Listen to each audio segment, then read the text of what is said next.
What's good, y'all? It's your boy Just Blaze, host of Above the Rim. Subscribe and tune in each week to hear me and a special guest discuss the latest in the NBA, the way you want to hear it, with the topics that you want to hear. Keep it locked. I mean, it's tough. It's tough. Some guys in this league, they're your teammates, but Melo's my family. So for me, it's all about his happiness at the end of the day. But let me say this. Me, AI, and a couple other players, they trying to blackball Melo. Why the season just starting? Why they coming up and saying your time with the team is almost up and the season's just starting? You see what I'm saying? They trying to blackball Melo and push him out the league and make sure it looks like he can't play no more, or making sure it looks like every team he goes to he's a problem or he's a cancer on the team in the locker room, which is so far from being true. I can name 50 people Melo better than right now in the NBA, and that shit ain't cool at all. Everyone's talking about what went down after the game. We know KG and Carmelo got into it a little bit during the game, both guys getting the technical. Well, Carmelo let it spill over to after the game. You see him in the red hat right there waiting alongside the Celtics team bus for Kevin Garnett. Carmelo told KG during the game he would see him after the game, and he was not lying at all. There were also reports of Carmelo waiting for the Celtics as they went into the locker room. Plenty of yelling and shouting from Melo, police officers on hand, but no one came to blows. Talk about it!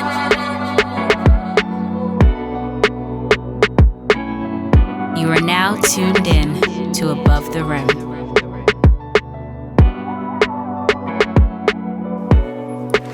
Welcome to Above the Rim, episode 74. Brought to you by your honorable hosts. It's your boy Justin, aka Just Blaze, and another special guest on deck for y'all this week.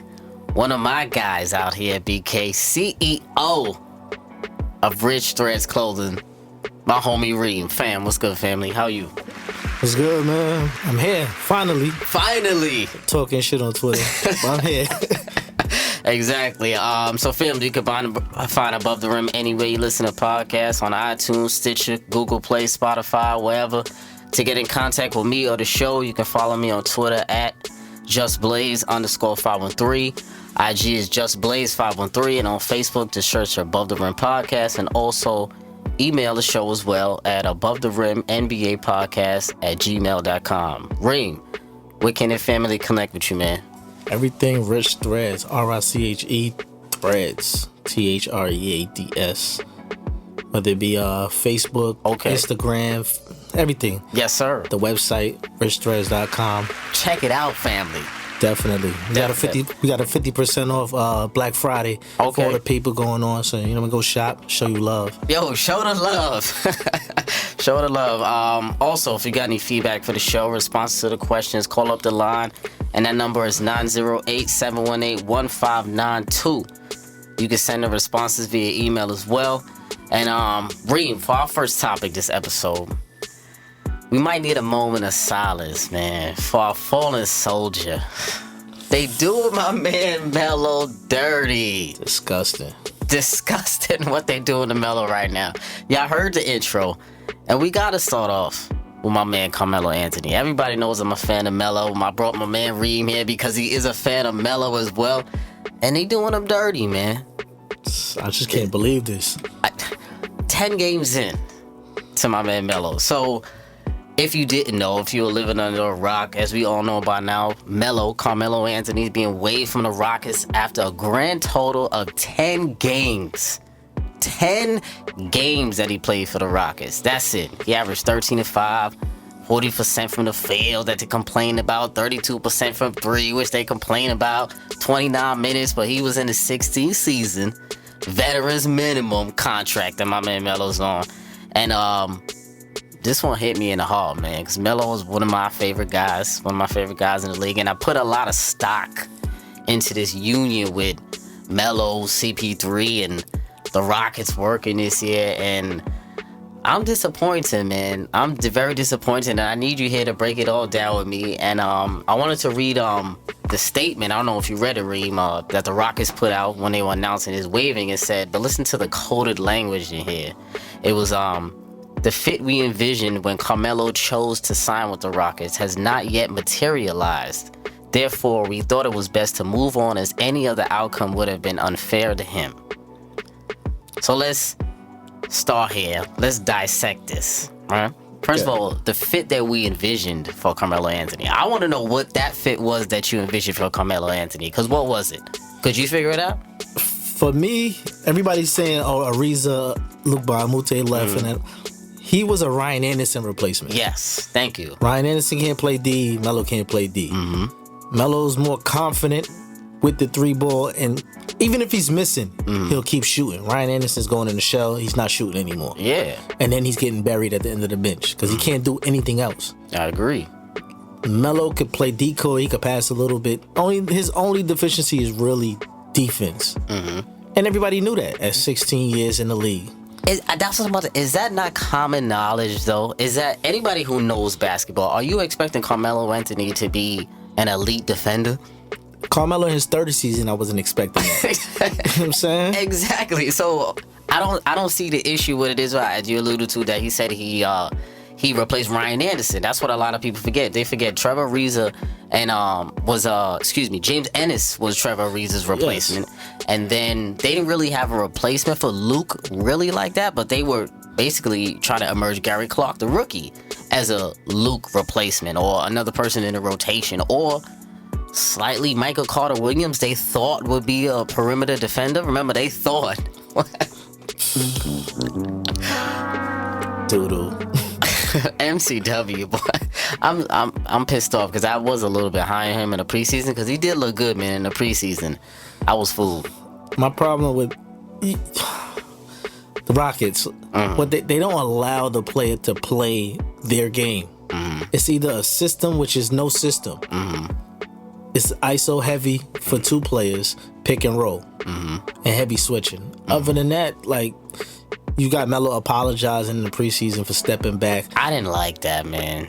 Like, he's a mid-range killer. You know what I'm saying? And I know he was doing that to be courteous and all that, but I mean, it was funny at the moment, but I really didn't like. That was a bad sign, and we should have read into it, and we just took it as a joke. Actually, is what we did. Yeah, because it went in. Because it went in, and that was a problem. But let's talk about who we think is the most to blame for this debacle or for this fiasco gone wrong. So, to me, I'm blaming D'Antoni. To me, majority of the blame goes to D'Antoni. Not all of it, but majority to me goes to D'Antoni. I honestly feel like he kind of low-key manipulated the situation, this whole entire Melo signing. Because first off, I think he agreed to bring Melo in just to appease CP3 at first. CP3 is re-signed. They wanted to re-up. They wanted to run him back, quote unquote. And we all know CP3 is an advocate for Melo, and we know that he was the main hand in bringing Melo over there to Houston. So I think D'Antoni wasn't crazy about it to begin with, but he said, you know what? That's my star point guard. We do need him. He spoke to Daryl Morey. He said, listen, I think they talked D'Antoni into it, and he really was very reluctant to do it from the start. And I think because of that, he didn't really try his hard enough to put Melo in the proper positions in order to succeed, or what he's good at, as we talked about before. I think they basically, during the summer, when they had a big meeting in Summer League in Las Vegas with his team. Sat down and had a meeting. I think they basically sold Melo on being like the leader of the second unit. Get what I'm saying? If you do come off the bench, if we feel like the bench role is the best for you and for this team going forward, you will be the leader of the second unit along with Eric Gordon, and you're still going to get your touches where you like. Yeah. Because you're going to be playing with the second unit. And I think that's what I figured. That's what I feel like they sold to him. But we know when this started the season out, that really wasn't the case. D'Antoni, he was a little bit different, and he started fluctuating Melo's minutes. He wasn't consistent with Melo in those 10 games. And Melo was a rhythm player, as we know. For his whole season. For his whole career. Whole career. So he needs a rhythm. So I'm putting majority of the blame on D'Antoni. So Reem, what about you? Who you putting the blame on for this debacle? It's a lot of moving parts in this situation. One, I think the rotation change with Melo coming. I don't believe Ennis is a starter. That's one. I agree with you. That's one. So you have Melo coming in. more as a starter 6 man because he's still playing 30-something minutes over Ennis. Ennis playing 20-something minutes. And 29 minutes. Yeah. Melo was playing. Mm-hmm. So then you turn around and then you change the rotation of Eric Gordon, which he used to be in the gunner coming off the bench as a 6 man. He started off the year terrible. Yeah. Horrible. You shooting like 18% or something like that. So you got him shooting bad. Capella, the switching wasn't working. But the onus of this problem has to go on ownership.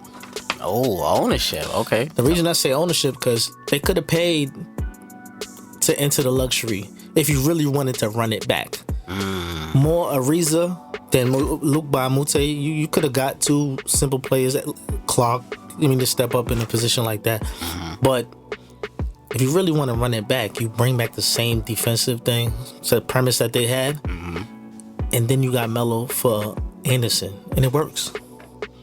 You changing the landscape of the team and expecting the same result. So who do you think they should have kept? So you were saying if you're ownership, you would have paid Ariza $15 million? No, he to stay there. He was asking for 15. No. All right, they were giving him 15 in Phoenix because they had a bag, but he had no opportunity to win. He's an older player. If you'd have upped it to like 12, he'd have stayed for 12. So you think he'd have stayed for 12? I agree with you. I really think he would have stayed for 12. To be on a winner for 12? Forget him to be in a win. To have a winning team in the same position to push Golden State again, you pay that tax. So you don't think they even offered him 12? Nah. For him to take 15 and sign right away, nah. And it was the first day. Yeah. It was right after 12 too. I think it was about 2 a.m. I couldn't believe it. I said, wow. But then, you see, I'm okay with losing Ariza. I'm not gonna lie to you. For 15 milli, 12 milli, I still don't want to pay Ariza that because I was highly upset with his over 12 in Game 7. And a lot of times, I loved his defense, but he was a great glue guy. He was like I feel like he's like a Shane Battier role on those Heat years. I feel like I could see that. I could see you could Trevor trust him, Ariza. though. You could trust him, yeah. You could trust him. But I feel like his production could have been replaced for a little bit cheaper, but not James Ennis cheaper. You get what I'm saying? Like, that's too much of a downgrade to me. And that was my issue. It wasn't a lot of glue guys on the open market. At that, Trevor Ariza got his length, and he can shoot the corner 3. That's their system. True. I'm saying, so it wasn't a lot of guys like that. Ennis was known for defense and occasional threes. But you know what's crazy too? I feel like they could have still went into the luxury tax, paid Ariza, and still have signed Melo because Melo signed for the vet minimum. Ennis signed for the vet minimum. Yeah. You get what I'm saying? Those are 2 minimum players that you can also add even if you went over the luxury tax for Ariza. So why, honestly, did they let Ariza go?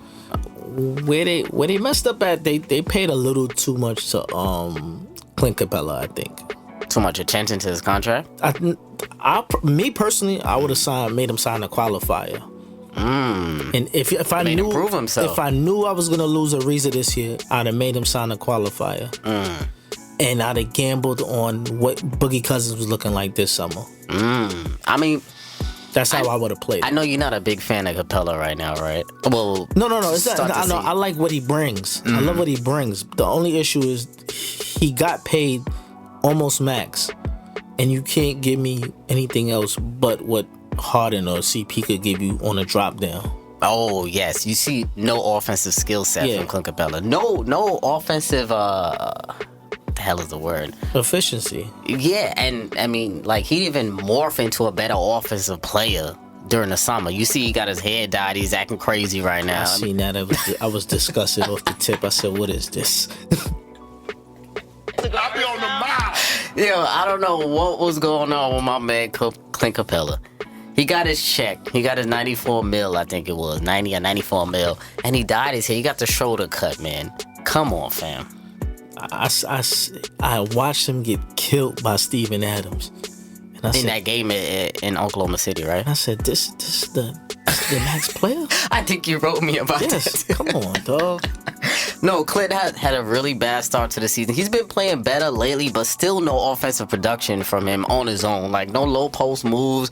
I know he's working with the Dream, but he's not picking up those moves right now. Occasionally, he'll have a little hook shot, though. But it's the Dream with no shake. No shake. But so I wanted to talk about if we feel like Melo was given a fair chance in Houston. So I'll start here first. I don't think Melo was really given a fair shake in Houston for me, because it was 10 games in.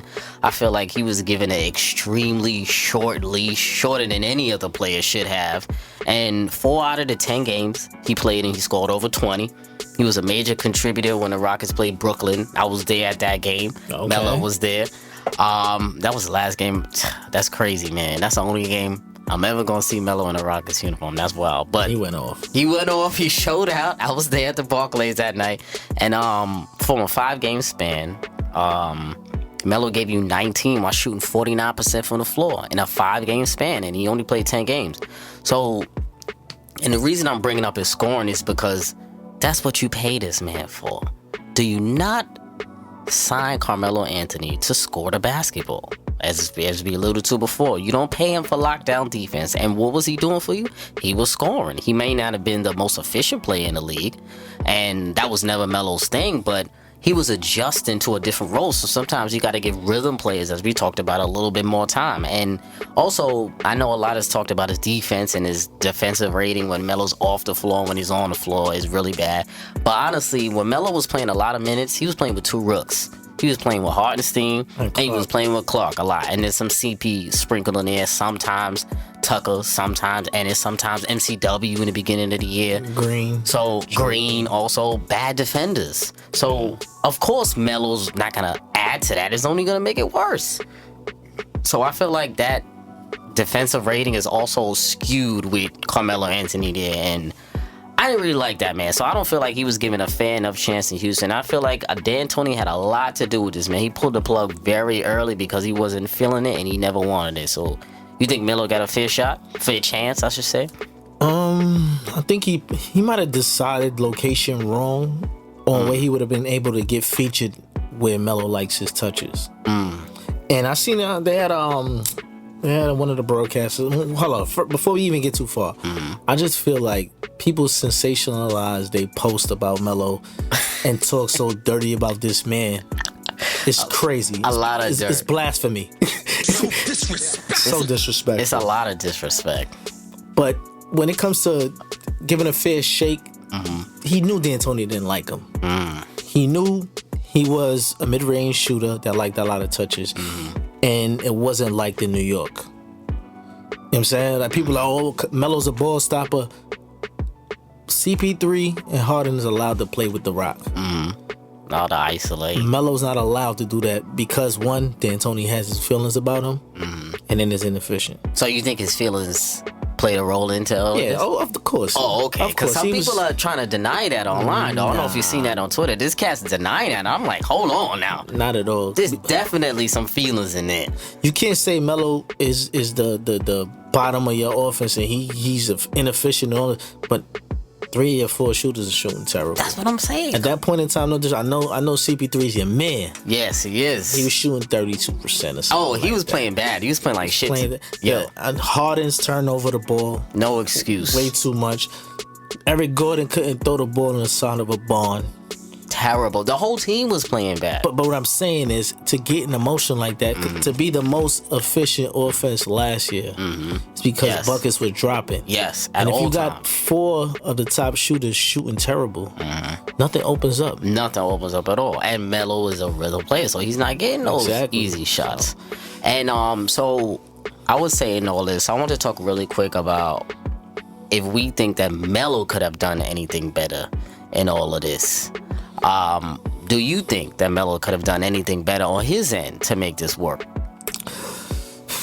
I'm so biased, I don't even want to say it. I mean, I can say it. Go ahead. I want to hear what you got to say. Okay, I mean, only in the fact that I feel like Melo could be easy a little bit for the betterment of the team. Like when he went up there and he went to the office and they spoke to him like after the game. He was feeling bad after the OKC game. And then they say after the Spurs game, he's talked to Daryl Morey as well. And they told him that, listen, we're going to decrease your minutes a little bit. We want to play the rook, Gary Clark. I feel like he should have had a better attitude with that at first, because I feel like he initially was like, nah, that's not happening. That's not going down. What is this? Because he was blindsided about it. But I feel like a little bit he should have been a pro about it and say that, all right, you know what? Let me mentor the rook for right now, just till the team gets back on his feet. Because the rook is going to listen to me no matter what.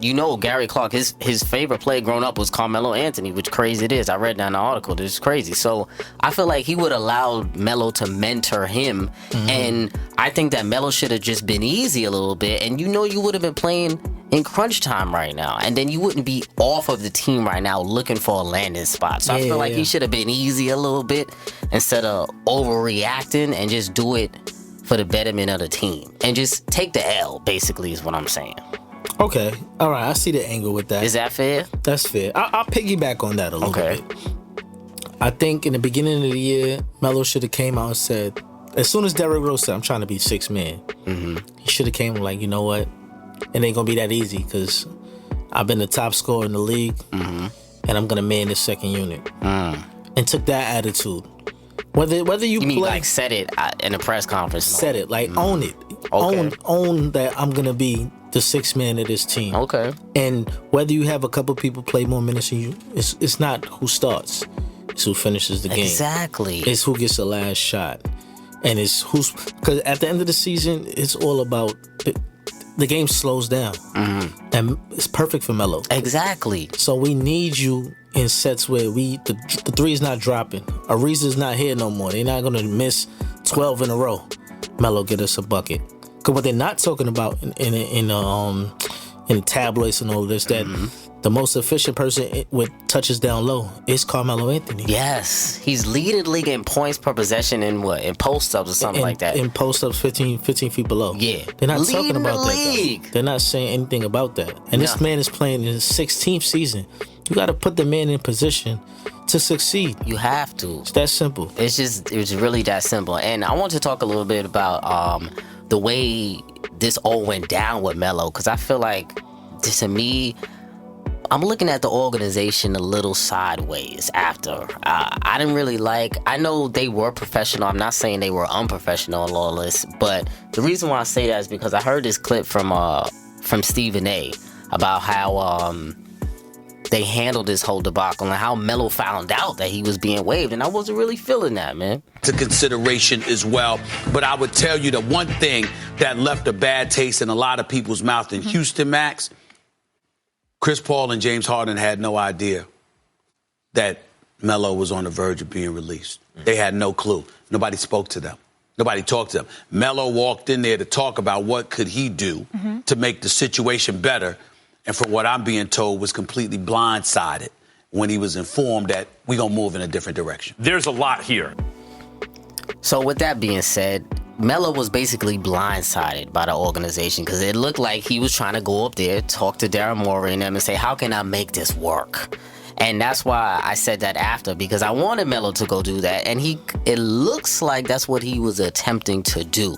So that's why I feel like they were trying to throw comments into the media, like trying to make it look like it's not really their fault, saying we don't want to have a Hall of Famer having DMPs and all of that nonsense. And, D'Antoni is notorious for those tight rotations and wearing down those players. So why would you have him sitting on the bench when you need players to play more minutes? You need to run a 10-man rotation in the 82-game season. Now you're running 8 players right now for the Rockets when you have a man that you just want to cut. You get what I'm saying? So I don't like how the organization handled that and handled his minutes, and I don't like the way that they blindsided or didn't talk to James Harden or CP3. Maybe it was for a reason because they felt like it was a business, but I just didn't like the way they handled that, in my opinion. They were so disrespectful with this. Yeah. Like, this man is a first ballot Hall of Famer. Like, you don't handle a man like that. If you're gonna cut him, don't let it linger. Don't let it linger. Don't let them talk about it in the media and it's Carmelo the issue and what's going on. If it's not working yet, they're big on analytics. Yeah. If analytics isn't saying it, that it's working with Carmelo, It's over. It's over. Just don't bring it all. We're talking about this, or we're not gonna cut him. Evaluating everything. We're talking. He's talking to his team for a better landing spot, and it's not working. It's crazy. It's not working. Let's move on. Move on. But and it looks like Melo was trying to make it work. I don't feel like Melo really wanted to leave like that. I feel like they forced him to leave. No, of course he didn't want to leave. Like that's another stain on his record. Exactly. You know what I'm saying? It doesn't look good for Carmelo Anthony to end his career by getting cut. So disrespectful. The disrespect. Oh, real quick, man. You know, one key observation I noticed about Melo, right, that I wrote down. You notice how how I knew that he really had a problem coming off the bench, and especially when I went to that Brooklyn game, I noticed this. I could finish it. He wasn't on the bench. He never sits on the bench. And do you know where he was during the bench, though? During those times where he shouldn't be sitting on the bench? On the bicycle? On the bicycle, in the tunnel, keeping warm, because he's so used to starting, he got to feel like he's playing.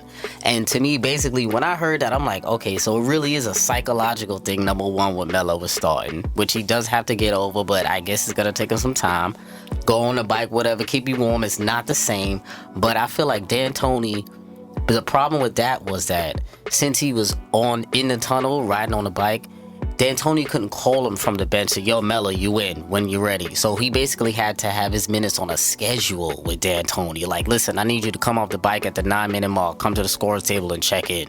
You know what I'm saying? So he already knew mentally, like, all right, 10-minute mark, let me get up off this bike and come in. Rather than D'Antoni saying, whenever I feel like it's ready to put in my 6-man, how the game is flowing, I'll put you in. Sometimes Eric Gordon, he comes in at 7 minutes. Sometimes he comes in at 5, depending on how the game is going. Mm-hmm. So because he had Melo on a schedule, D'Antoni is stubborn. Think about it. So he's like, hold up. This dude I really don't even like is telling me I gotta have him on a minute schedule, Reem? Nah, well, all right. Think about that. I played college ball, so I know how it is to, be the 6-man in the start. It's an energy factor. You know what I mean? Your team builds off your energy. They need you there. So it could look to some teammates like, fuck this guy. He knew he don't want to be a part of this team. Let's get rid of him. Like, you know what I mean? And it's just, and some people like, he's so used to starting. He wants to keep his body engaged. That's cool that's a too. Coach that understands. Yeah, coach that's compassionate. But it's a player and a coach that don't have a relation in a new situation where the coach has the upper hand. So now I have all the leverage, Carmelo. You had the leverage where I left New York. I quit. I quit to get away from you. Now you coming into my situation where we had the best record last year. You do as I say, or you hit the waiver wire. That's why I feel like he was bad on the schedule. Yeah, how dare you have me on the schedule? Terrible. Me, D'Antoni. And so really quick, best landing spots for Melo, man. Because people talking retire. I don't agree with retirement right now. Best landing spots for you. I'll start with you, Reem. Best landing spots for you. There's 3 locations. Okay. First one, I would say, is the 76ers. They got rid of location. Yeah, they got rid of Surridge. They got rid of Covington.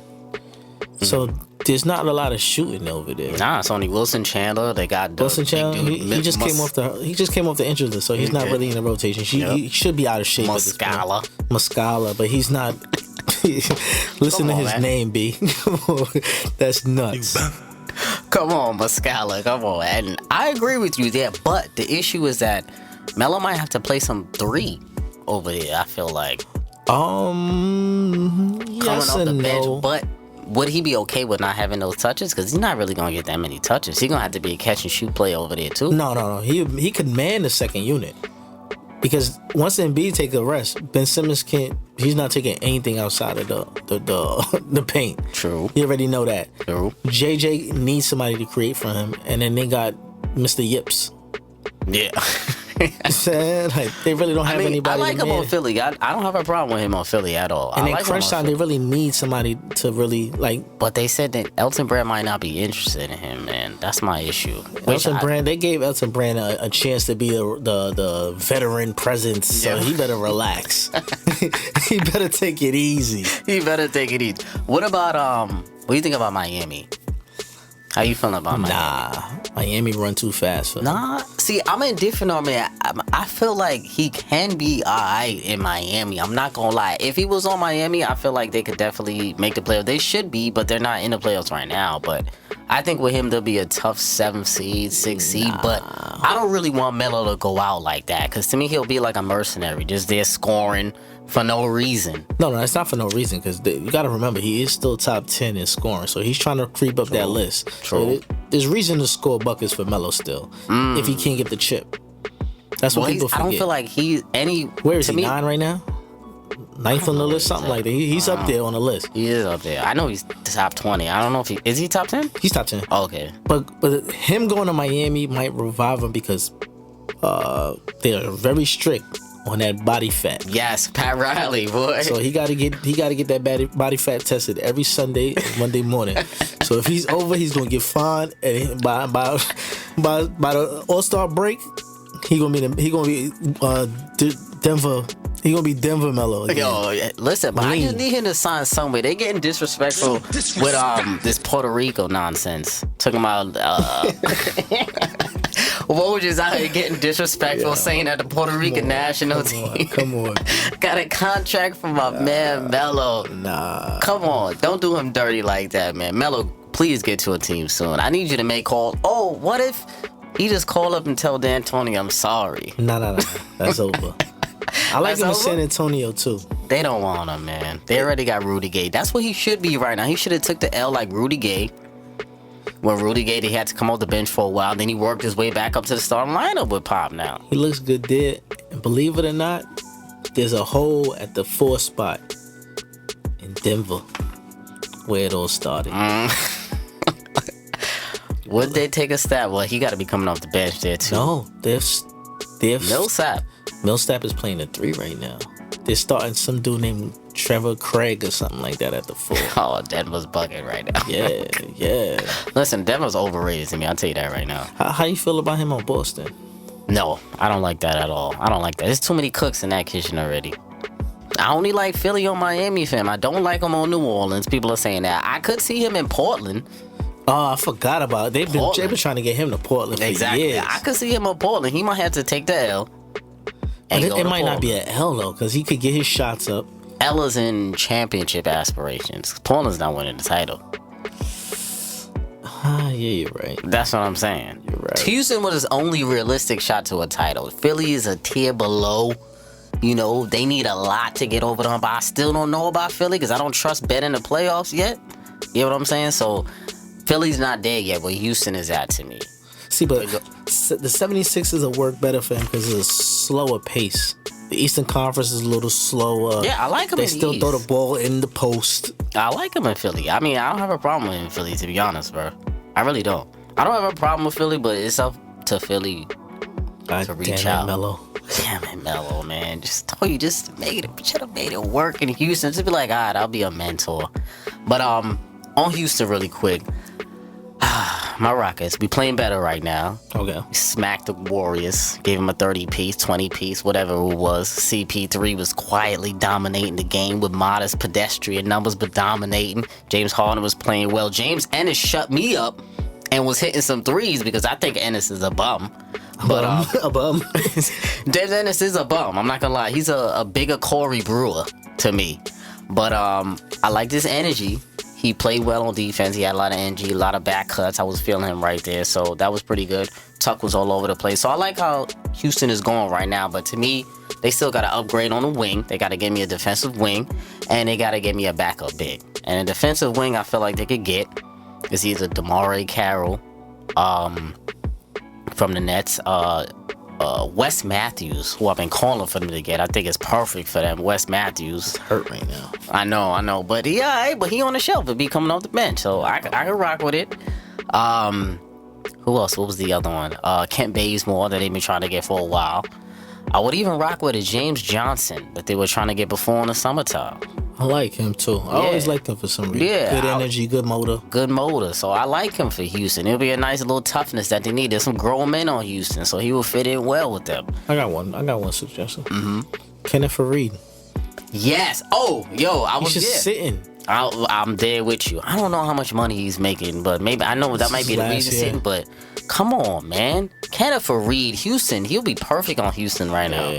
He'll be perfect. I feel like they need to upgrade the wing and they need to upgrade that backup center spot because I'm not trusting that Rick Hartenstein. Not for quality. His hands is terrible. Terrible. He got good energy, but that's it. Yeah. That's it. So, moving on. KD, Draymond. Confrontation. There's a little dissension going on out there in Golden State with the Warriors. I'm not gonna lie and say I'm not happy about it because I am. You know, I mean, I don't mind it at all. It's comical to see these guys going through their rich man problems as they have right now. So what happened with KD and Draymond, if you don't know? They was basically playing the Clippers overtime game. It was about to go to overtime. It was for the game-winning shot. Draymond basically stole a rebound from KD. KD was clapping for it. He didn't give it to him. Draymond ran it down the court, turned the ball over. KD got pissed. They got on the bench. They were arguing a little bit. Dre called him a B word. What else happened? KD was drawing back at him. He was mad at him, saying, "Why you ain't give me the rock at that time?" And he got into a verbal dispute. Then he went back into the locker room. Draymond was cursing at him some more in the locker room. Then he said, "We don't need you. We won without you." And basically daring him to leave and saying he has like 1 foot in, 1 foot out of the organization because he's going to be a free agent this summer. And Draymond was suspended by the team for his comments to KD. Even KD's brother got on IG talking spicy a little bit too, saying, what'd he say? Draymond was showing his true colors and implying that Draymond would be a scrub if he wasn't surrounded by KD and the Warriors. And so after this little manly scuffle, not even a scuffle, you can't even call it a scuffle. Listen, man, this is routine nap. This is a typical case of love and basketball. So, you got two divas, and then Steph Curry, a light-skinned diva, trying to make peace with everything. I can't stand these dudes. Yo, thank you, Reem. I can't stand these dudes. The two light-skinned brothers, they just look like I can't trust their face. Revenge of the nerds to me, if you ask me. And they shoot so well, it makes me mad. They do that. But so Draymond basically questioned KD's commitment to the Warriors, it looks like. And so do you think he had a point or he was out of pocket with this one? He had a point because he know KD's out. But you asked for him to come here. And now you want to cry? Like, shut up. And you're not that good to be so outspoken. Thank you. That's my thing with Draymond. Draymond overrates himself. You know what I'm saying? Like, to me, I always say that Draymond would be an average role player on any other team. You could not rely on him if there wasn't shooters around him. Draymond would be equivalent to Stanley Johnson. No disrespect, but all disrespect. I'm not mad at you. But my thing with this, I honestly don't feel like that little argument or whatever was that serious. But it was a little telling because Draymond, he was a little emotional with that. I feel like he got a little extra emotional, and I feel like he was letting his feelings loose, like he was bottling his sin.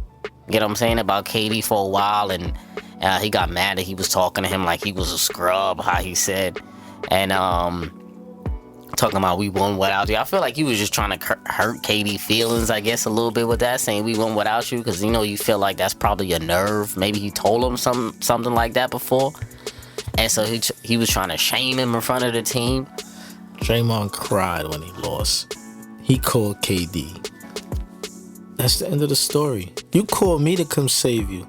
He did. And now, like, to call a man a B word in basketball, it's like equivalent to a Rondo spit. Like, yes. It's just so crazy to me. It requires a mush probably after. And you could tell when people have static with one another, because that hard clap, give me the ball, it's more meaning behind that. That was an angry clap. It was a, what are you doing? Pass the ball. Just, you don't do this. Oh, yes. It was a you don't do this. Pass the ball. You know what I'm saying? And then you ran up the court and you fell on the floor and ran out of time and we lost. Lost, as you always do, because he did that before in the Western Conference Finals, Game 5 or whatever it was, in Houston, and I was very happy at that. And if you didn't know, Reem, this was like Draymond's and KD's like third or fourth like encounter.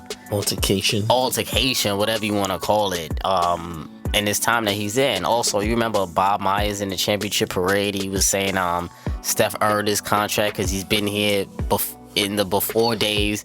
And KD, when Steve Kerr was screaming like mid-level, something like that with his corny ass, Bob Myers was like, nah, KD, you can't have any contract you want. Only Steph can have that.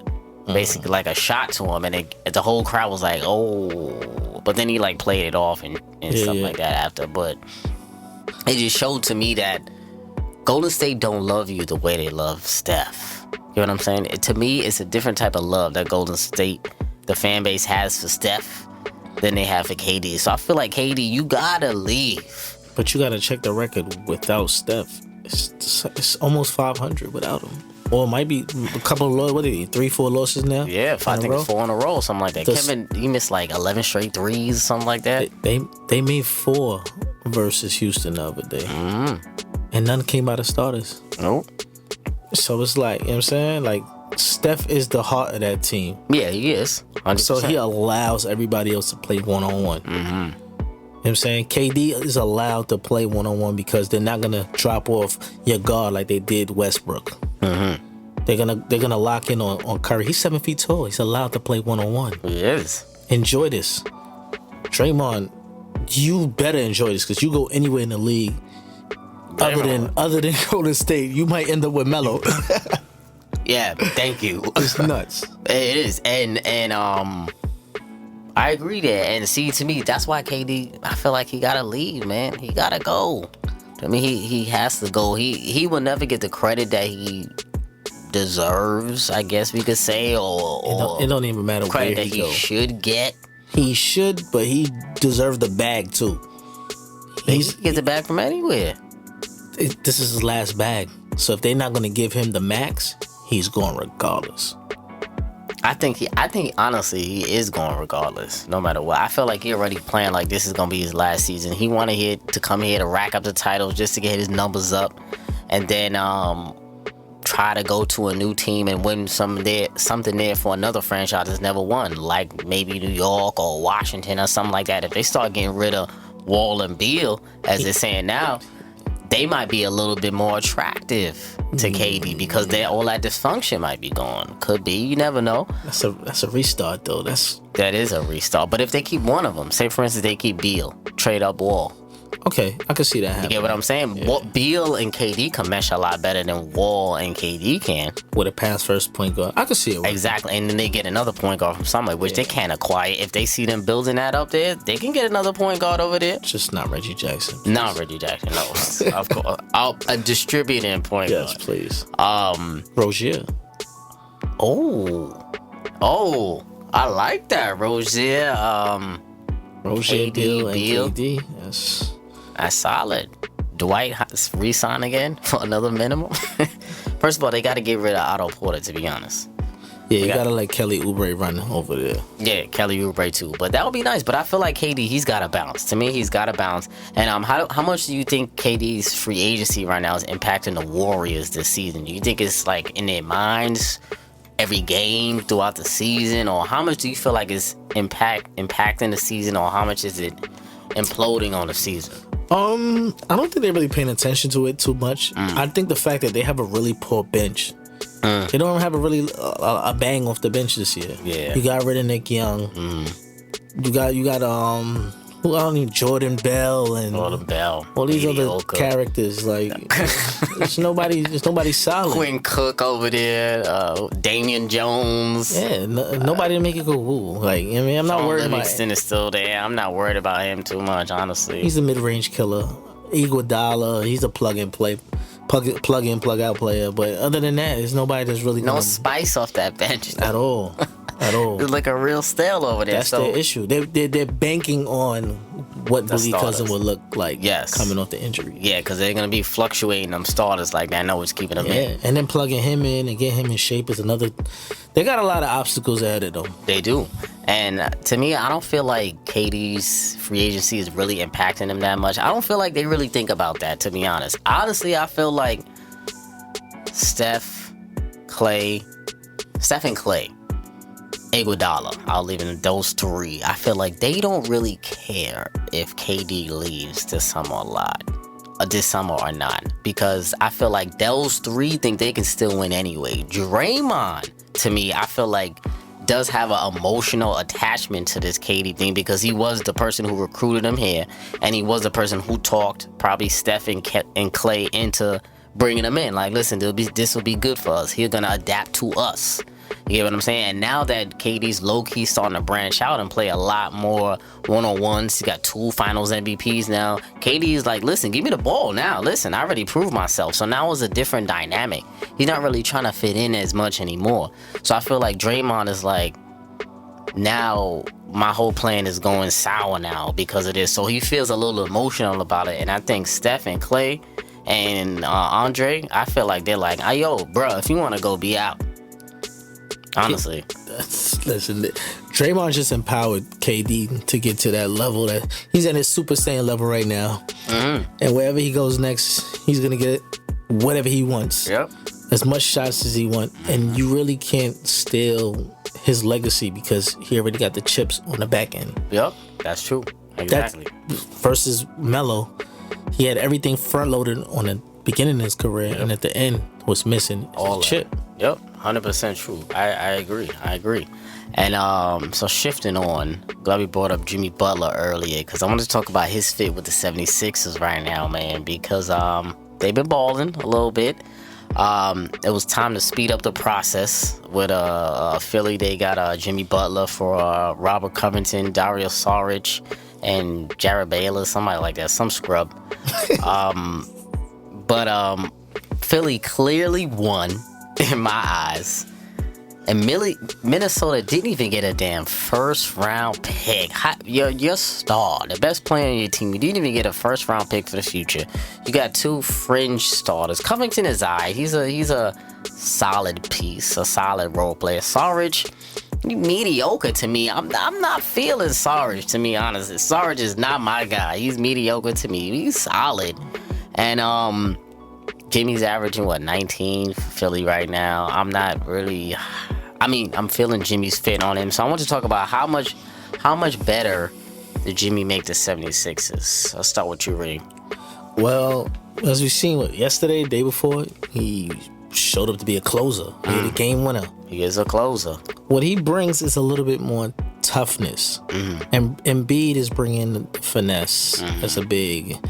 And then this other dude is just triple-double, but he not giving you what the league is about right now. Mm-hmm. So Jimmy's bringing the other tangibles into the situation. Mm-hmm. He'll lock down your best player. Mm-hmm. He'll want the big shots at the big moments at the end of the game. Mm-hmm. But he's earned that. Mm-hmm. Star player, I would say no. A very hard-working player is what he is. And that's a tough town where they appreciate a game like that. Oh, they would appreciate a hard worker. They love a hard-nosed working guy. Yes. So Jimmy the Philly works. I like it. Mm-hmm. If he'll stay there, we don't know. But for the moment, it was about time you brought in a older piece into this young situation. Because you were hearing, we're next. Trust the process. And then the process, it got oversighted by Boston's process. You know what I'm saying? Quickly. So it was time. It was, and I'm glad that they got Jimmy because he's that third star that they need right now, and he's that perimeter scorer that they need right now, and he's that dog, that leader that they need because Joel Embiid and Ben Simmons, as much as I love their game, those boys are not leaders yet. They're not leaders of men because, they're young men right now, actually. Yeah. They're very young, so they're not really leaders of men because they are still becoming men. And Jimmy isn't the greatest leader, but He's seen a lot, though. He's seen a lot. He's got experience. He's been through, and I think he'll be, as long as they work hard, I think he'll be a good leader for them. And is he the ideal fit for Embiid and Simmons? Probably not the ideal fit, but I think he's damn good enough for the right fit for them, for what they need right now. It's just that depth is really their problem, because they really don't have a lot coming off that bench. But he's the best that they're going to get right now as a third star. And I feel like they have the right pieces, because every championship team, to me, has to have a mismatch and a closer. So the mismatch player on Philly is Joel Embiid. He creates a lot of mismatches. And Jimmy Butler, he's their scorer. I mean, he's their closer, excuse me. So I feel like they do have the right components. I mean, I like what Philly got going on, man. I feel like they got the right makings of a championship team, but is Jimmy going to re-sign? I'm going to go 50-50 on this, honestly. It's a little shaky to me, because I don't think he's attached to Philly, and I think that's the issue for me. I don't think he's attached to Philly, so depending on how far they go in the playoffs, I think that's going to dictate a lot on if he signs there. And just get him some Philly cheesesteaks and let him hang out with AI. He'll be back. I mean, so what's your percentage on him re-signing, do you think? If they got a bag for him, that's what he's really looking for. They do have that. They can re-sign him. They got his rights. Then he might be there. He might be right there. Okay. Because he's a hard-working guy for a hard-working city, and appreciate it. And I think he's always wanted a city behind him. Oh, yes. So this is the perfect opportunity for him. They got the money, and they got the city. But the only thing is that he's a third star there. For now. For now. He's but right now is what he will be signing into right now. His bag speaks more than who's the talk about star. I hear you. I feel like it's a perfect situation that he's in right now, because right now he has all the cards. He don't have to re-sign right now. He can wait till the summer, and he has a chance to boost his value basically on Philly in the playoffs, playing in the playoffs and dominating the East. I mean, you can play a lot better in the East than you did in the West. It's a lot easier competition in the playoffs, kinda. I mean, this year it is a lot more competitive, but he can boost his value, and when it's time to make a free agency decision this summer, he can say, listen, look what I did to Philly. I brought them to the next step. Yeah. So what I do is I bring teams to the next step. And then I feel like he might look at Miami, to be honest, man. I feel like Miami is a nice destination for him, but I like Philly. Philly looks a little better than Miami because of the whole Hassan Whiteside versus Embiid situation alone. It's a little bit more attractive with that alone. And then you don't know how long Dragic could be there. You know what I'm saying? The only thing they got to move on from him, man. Dragic is decent, but he's an elder statesman now in the NBA. It's a bunch of young guys over there. True. But I think Jimmy he'll more mesh with the guys in Philly. Okay, I feel you. I like it there. But moving on from Philly, Minnesota. Couldn't they make a run to the playoffs with this roster, the pieces they got, Covington and Dario Saric? What do you think, Reem? You feeling that deal for them, or? I'm going to use one of your lines. On the lowest of keys. You know what I'm saying? I actually like what they got going on. Oh, okay. They got a confident Derrick Rose right now. Very confident. So they run, in the end of the game, they run a 2-point guard lineup with Teagues, which I don't really like too much, but he gets the ball to Rose. Yo, a lot of people are not liking Teague, man. Yeah, he's some uptown. But then you get a chance for these other young guys to step up. They've been calling for Cat. I think Cat's whole game was thrown off by Jimmy's presence. I agree. You pay me the bag, let me be that guy.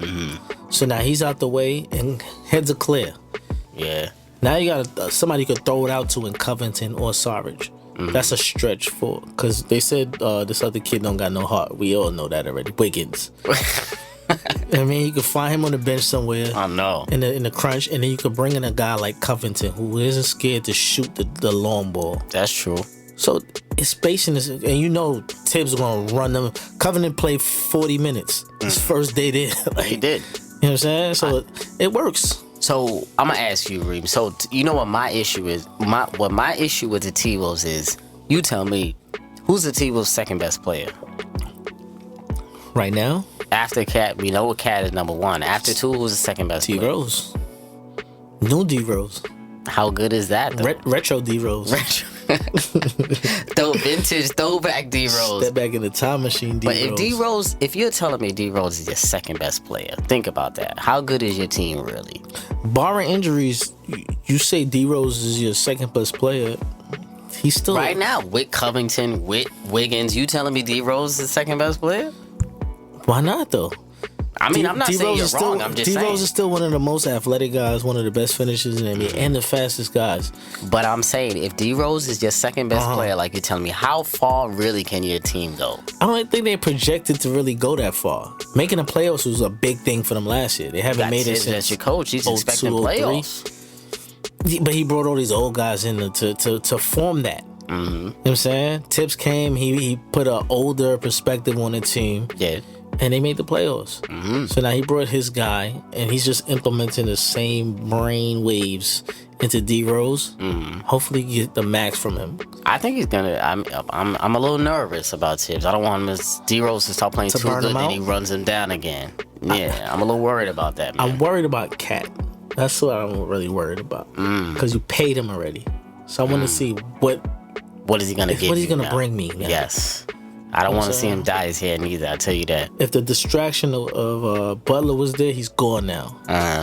It's your time to shine. I agree. I mean, I don't think they're going to make the playoffs, to be honest with you. I don't have many in my playoff race at all. I think they're out. So, to me, this is a lost season for them, in my mind. They said to develop D-Rose, like, not even develop, but...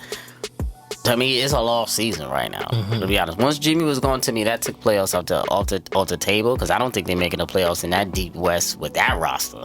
So to me, if you're not making the playoffs, it's a lost season. Okay, I can respect it. That's all I'm saying.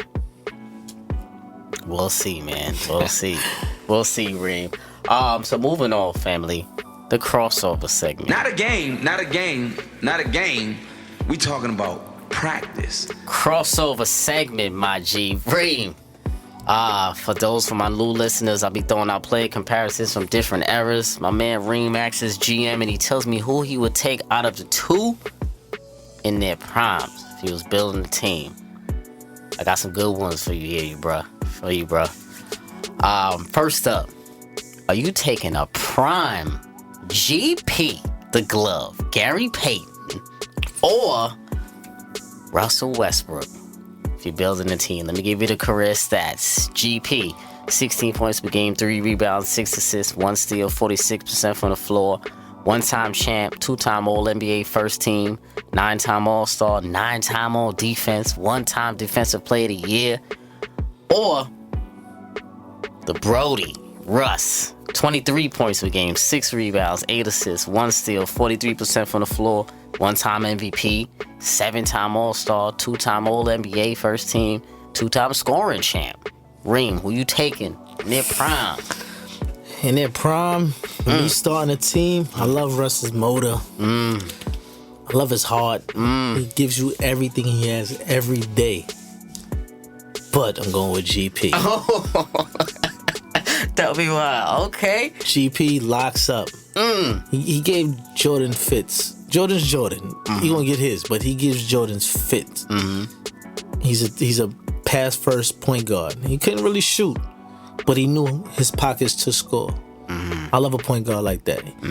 He'll get up in your face. He'll let you know what you ate this morning, everything. I like his aggression, and he'll talk you under the bus. GP, that's my go. That's my guy right there. Okay, listen, bruh. I agree with you, my man. I'm not gonna lie. I'm going with GP too, because that one was actually tough for me, though, man. Because I'm like, damn, if I'm building a team, I do want that freak athlete that is Russell Westbrook. But GP, I mean, they both got the intensity, though. So you can't say one is more intense than the other, really. It's control, though. Control. And I feel like GP was a little better a leader than Russell Westbrook. And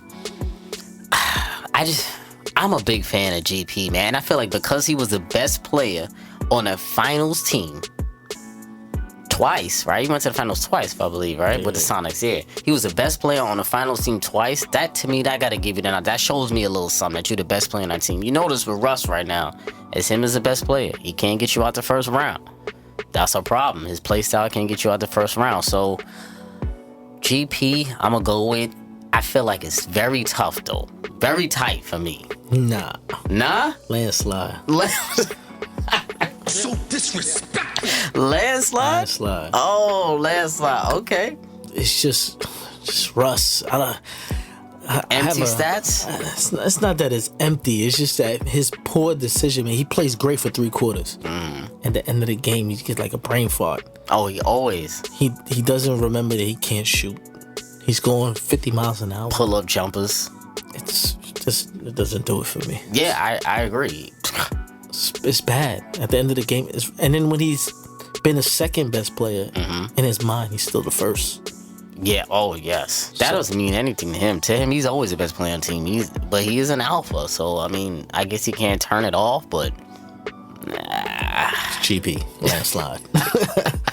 Next up, are you taking a prime, the human highlight film, Dominique Wilkins, or Kawhi Leonard? Let me give you the career stats. 2 different type of small forwards. Kawhi, 16 points per game, 6 rebounds, 2 assists, 1 steal, 49% from the floor. 1-time champ, 1-time finals MVP, 2-time All-Star, 2-time All-NBA first team, 2-time defensive player of the year. Dominique Wilkins, 24 points per game, 6 rebounds, 2 assists, 1 steal, 46% from the floor, 9-time All-Star, only 1-time All-NBA first team, and 1-time scoring champ. Reem, who you got? They're gonna hate me for this. I think I might have to go to Kawhi. Oh! I might go Kawhi. Okay, tell me what. The man hands, man. Like he's such a defensive presence, and then I thought he was only a system player. He looks really good in Toronto. He looks very good. He looks comfortable. You know what I'm saying? Like Dominique was a highlight of itself. But he didn't bring a lot other things to me in a game, unless it was a crazy dunk, because those wasn't dunking like that back in the day. But if you transition that into today's game, everybody's dunking like that. It's whatever the tangibles you're bringing in, and this man hands like crazy. Yeah, I gotta go Kawhi. Kawhi is just a specimen in his own, and he takes the defensive assignment of your best player every night. And is willing to attempt to lock this man down. 100%. You know what I'm saying?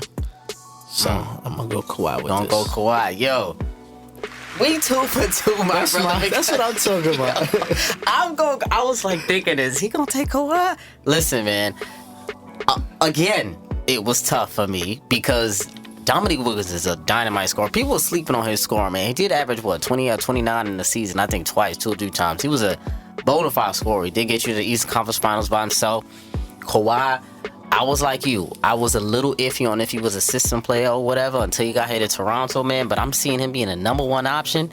He's killing right now. Yeah. I gotta give Kawhi some love, man. And he's a bona fide. He's gonna go down to me. Definitely top 100.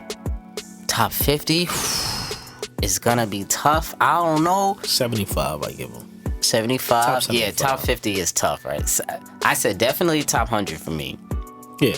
Because he's going to be a champ. And I feel like he is going to get to another conference finals or another finals in his career if he stays in the East. I feel like if he stays in Toronto, they definitely can get to the finals this year and many years to come if they build around him. And Kawhi has proven to me in this short span of games, this man is a franchise player. He's a real deal. He's a real deal. 2-way player. Phenomenal, man. So, yo, we was 2 for 2 on that, man. Interesting. I really thought you was going to go Neek on that. I'm not going to lie. Before we get on out there, real quick, I got to give some shout out to my man Kemba. I've been calling my man Kemba's name on Twitter and stuff like that, man. Show my man some love. Top 5 point guard in the league to me. I'm tired of telling y'all. Drop a 60 piece. No love. He needs to get some more love right now. And in that 50 piece, he outscored the rest of his entire scheme on half the shots. He shot 21 of 34. The team shot 21 of 65. That's ridiculous. Kemba Walker. Get this man out of Charlotte. Bring him to Brooklyn. Bring him to New York. And he's a hometown boy. We need him to get there. Bring my man Kemba home. Shout out to Kemba, man. Shout out to Kemba, man. Top 5 from New York ever. Ever, man. Give that man some love. Kemba, man. Yeah, so, Reem, man, before we get on out of here, where can the people find the clothing line? Rich Threads? Everything Rich Threads, RICHE_threads. Don't forget, richthreads.com. We got the crazy 50% off Black Friday weekend. Word. Black Friday until Cyber Monday. Come shop with your boy. Shop with your boy. I love my man Rich Threads, man. Yo, my brother, appreciate you for coming on, man. Episode 74, man. This was, we had to get it in with my man Melo. The disrespect. Melo Yellow, man. The disrespect's got to stop, man. So, family, this is Above the Rim, episode 74, and we out.